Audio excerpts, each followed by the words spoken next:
So I'm not sure what you guys see on your morning commute, but this is usually what we see.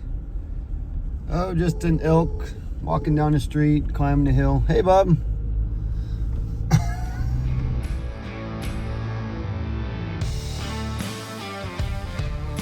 So the first thing I think I'm going to get into, start with my panels.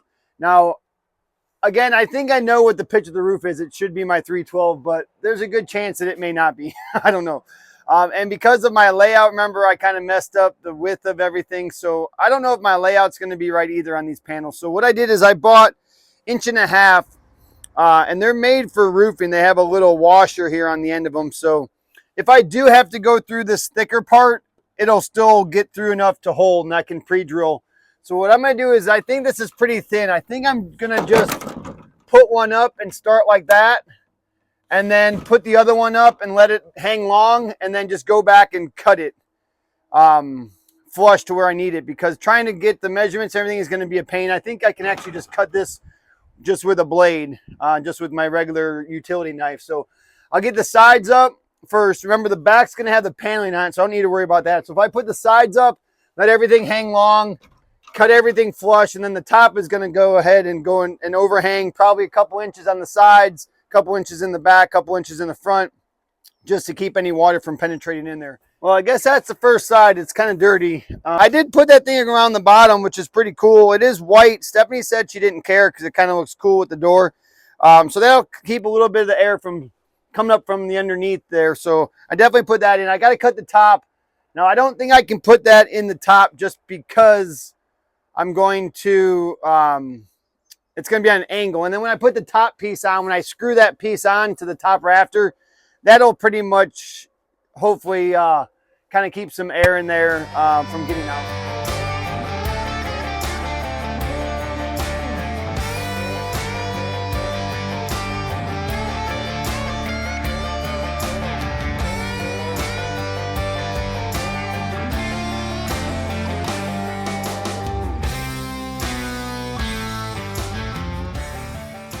So as you can see, I have resorted to 3 different mechanisms to cut this plastic. One has been my razor blade, and I've been doing that to cut the sides, but it's hard. Arlo can do it perfect. He's like, I cannot. So that's not the perfect cut. I've also resorted to these Fat Max cutters. And on the ground, these are great, but up in there, trying to get over the humps and ridges, it's also kind of a pain. It leaves a little bit of a jagged edge. So I think my best bet that I've gone to is not that, is actually this. I know it's a little bit of overkill, but I've gone to my buzzsaw, and I just kind of right across with the buzzer. And that actually has been working pretty well. The blade is really dull, and it's freaking, look at that. You can see that it is beat from something. So if I had a new blade, that would be awesome, but I don't. So I'm just going to roll this one. I'm almost done with the sides. And I just got to throw the top on, and I'll be done with the plastic. I can get on to some other things inside and on the back. I'm up on the roof here. So my line down there looks pretty good. I stayed 4 inches off of the front. But the problem is that, shocker, all my rafters don't line up exactly on the seams. As you can see, it's all kind of flimsy back there. So what I think I might do is I might just get a piece of 2x4 and just rip like 1.5 inches by like 1 inch. Kind of like a little, I don't know what you call it, like on the pole barn, how I did underneath. You know, I did all those little runners to nail to. So I think I might do one of those across the back, and maybe one even across the center, just to kind of give it some extra sturdyability. I'm probably really close to the camera there. Just a couple strips to put in there, and I'll just screw through the plastic, through the strip, into the wood. I think that'll just keep it from, because when the wind blows, I don't want to hear like a bunch of flopping around. So I think that'll be the best. We're just seeing 2x4 and do a little rippy and stick those in there. So I hope you guys can read lips. For some reason, this clip has no audio to it. So I guess I'm just going to have to tell you what I think it says. What I think it says is that I needed to start putting these panels up on the back. So I got some measurements for my width, and I took it out to the garage and cut these down to the right size. And then of course I had to get some muscle because I couldn't do it by myself. So I grabbed Martha to help me put these panels up, and just wanted to make sure that everything was squared up and everything was good. And as you can see, right about here is where I come back and I took this whole entire sheet off, because once I had it up I realized that it was not square and that the studs inside were totally on an angle and they were not straight. So I had to go ahead and I took the whole entire sheet off, and then I squared it up, and then I put them all back on again, which was a complete pain, but I think it looks great at this point. All right, well, she's in place. She's big. She's really big. Yeah, she's really big. A couple things I did not do is I made these strips for on the roof there, and I didn't put them in because I just figured that if I do that, now there's going to be an inch gap for air to seep out. So I just made it work.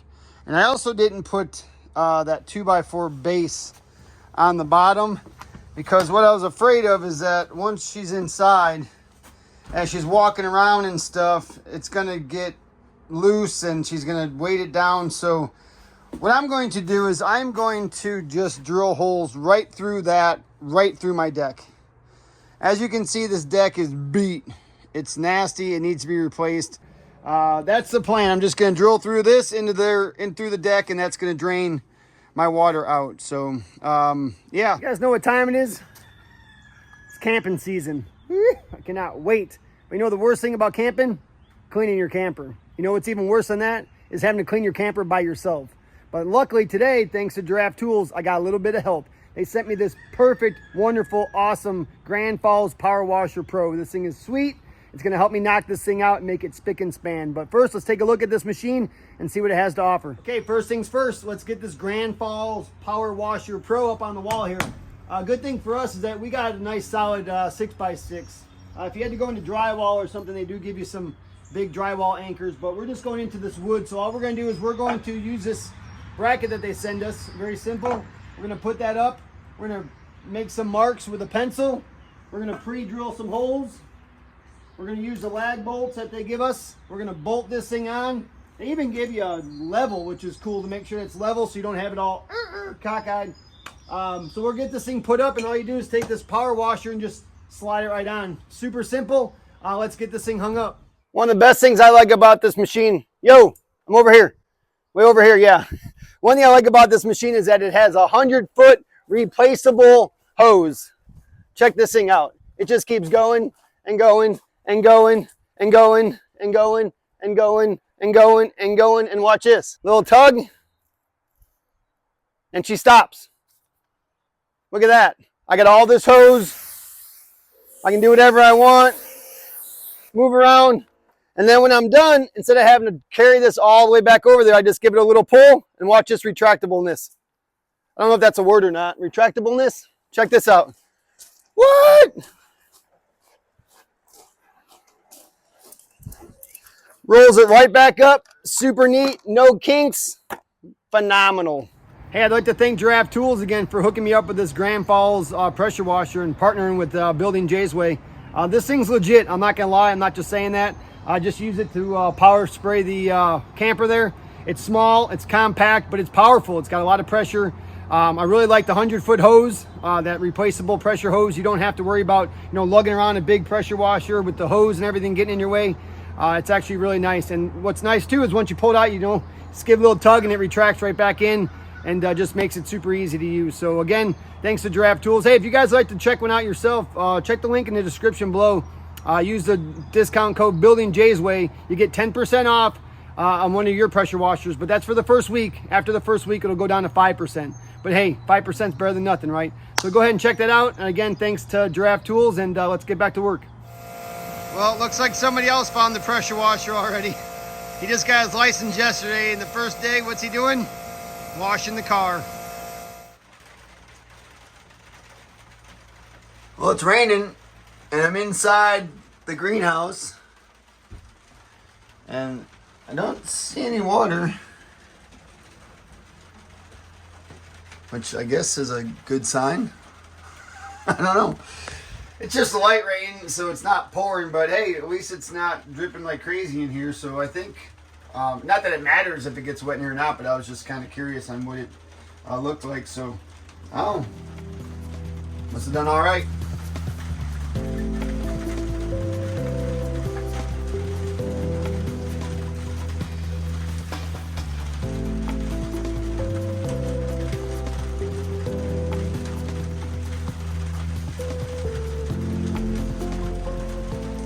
Let's talk shelves, shall we? I don't even know where that came from. All right, so this is the hog fence that I bought. And I don't even think I realized it before, but there's different spacing here. As you can see, this is like 6-inch gaps, 4-inch gaps, and then 2-inch gaps going this way. So what I figured is the short shelves, the little skinny ones, I'll use this part, this section of it, which is like 6.5. Actually, this right here is 6.5. That'll be perfect because so that way if you put some little things on there, they don't fall through. And then I'll use some of the bigger stuff for the bigger shelves because that's obviously going to have bigger things on it. So this is what I'm going to use. I'll probably use a grinder or a pair of bolt cutters, but I think probably the grinder because on this one, I think I want to get pretty close here because I'm looking at like 6.5 long here. So I think if I take the grinder and just zip, zip, zip, zip, zip down the line, and I got enough of it where I can use this section out of one and the other section out of the other one to get the skinny ones, and then I'll do the bigger sections with the leftover material that I have. So let me get my grinder set up and let's get these things nipped off. How's Bible study? Excellent. Okay. What did you ask me just now? Are you working out in the rain?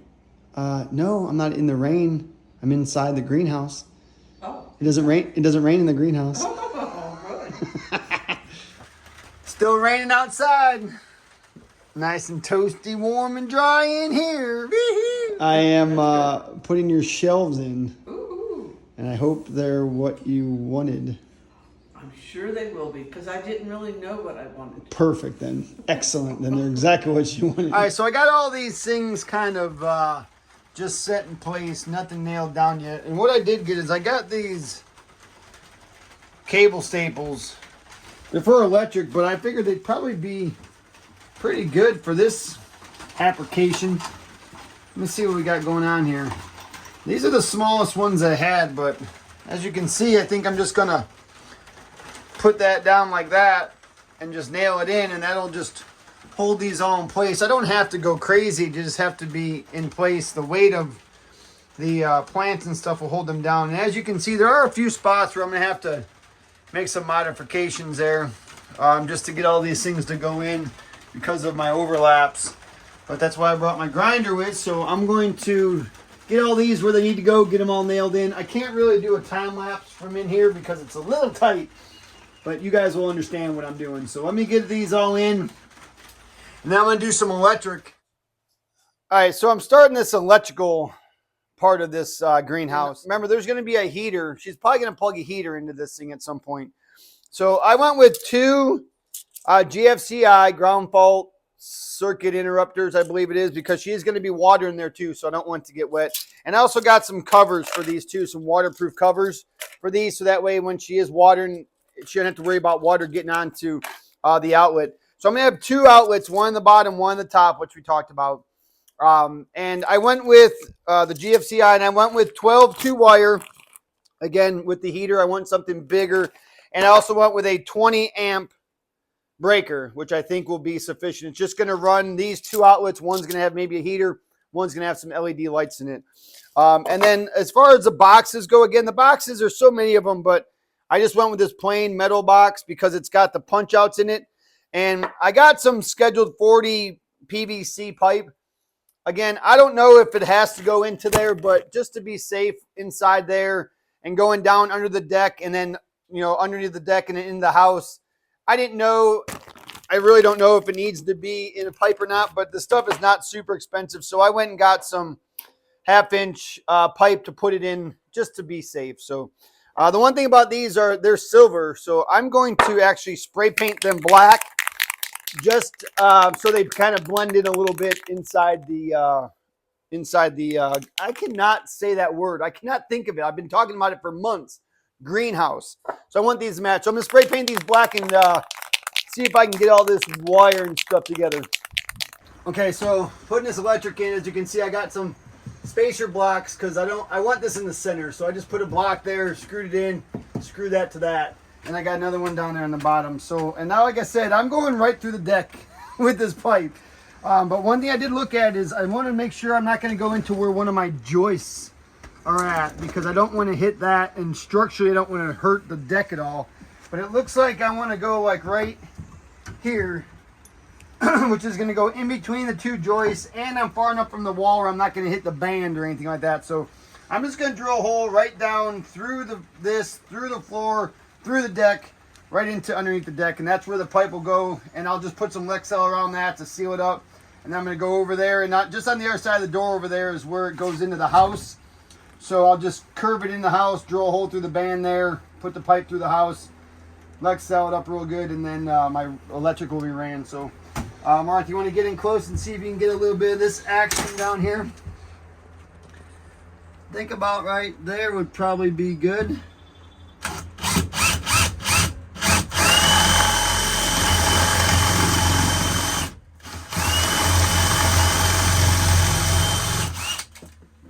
I'm going to have to take this off of here and get a longer bit, I think, because that's not going to work. But you got the concept, right? Yeah. Okay, Yeah. Perfect. All right, well, I'm underneath my basement here, which kind of sucks, but so here's my pipe coming out from the thing. So what I'm going to do is I'm going to put 90 on that, and it's going to go over somewhere in there where I drilled the hole into the house. It's kind of hard to see, but there it is. That's where I came in at. I literally probably have the exact amount of wire, but I don't want to buy a 50 footer because it's super expensive. So I'm going to try to make this work. So I got Bob. Bob!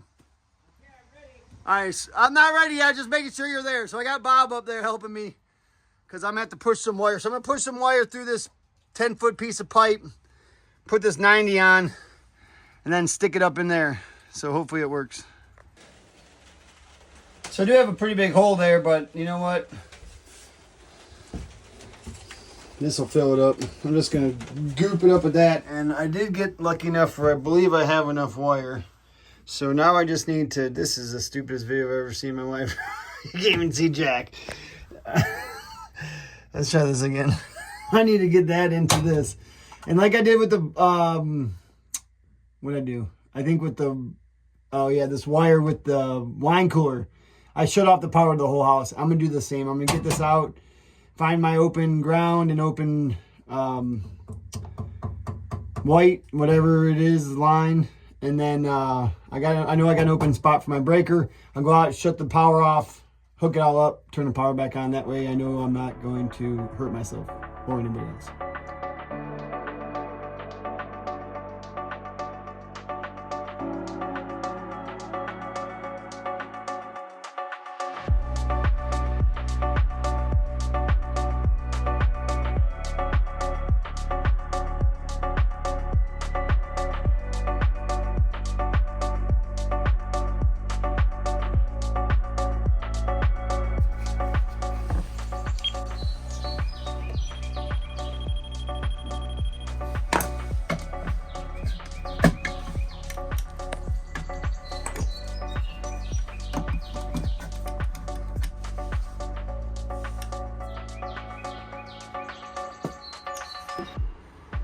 I need to sit down, I'm tired. All right, electric's in. I had to redo it because it was wrong the first time. So I think the last thing to do is I need to make some drain holes in this thing. Again, like I mentioned, Nana's going to be watering her plants in here, and the water's got nowhere to go. So I'm just going to pick the lowest spot, whichever way the water's going to flow, and I'm just going to drill a few holes right through the deck and drain it right underneath the deck. So I'm going to put the level on here, going this way. Let's see what we got. Dead straight. How is that possible? There's no way. Let's see this way. Oh wow, we got some pitch. We got some pitch going on. All right, so it's definitely pitching towards the front. No, it's pitching towards the back. What in the world? How does that work? Yeah, the back's lower. Who built this deck? So I guess, oh my gosh. I guess I'm going to drill some holes in the back to let the water drain out. And it's not going to be a lot, it'll just be a little bit here and there, but I just want to make some holes just in case it needs to drain somewhere. So let me do that, and then it's done. I'll do a little big reveal, get Nana to put some plants in here, we'll get some lights going, we'll get a heater going. Should be all set to jet.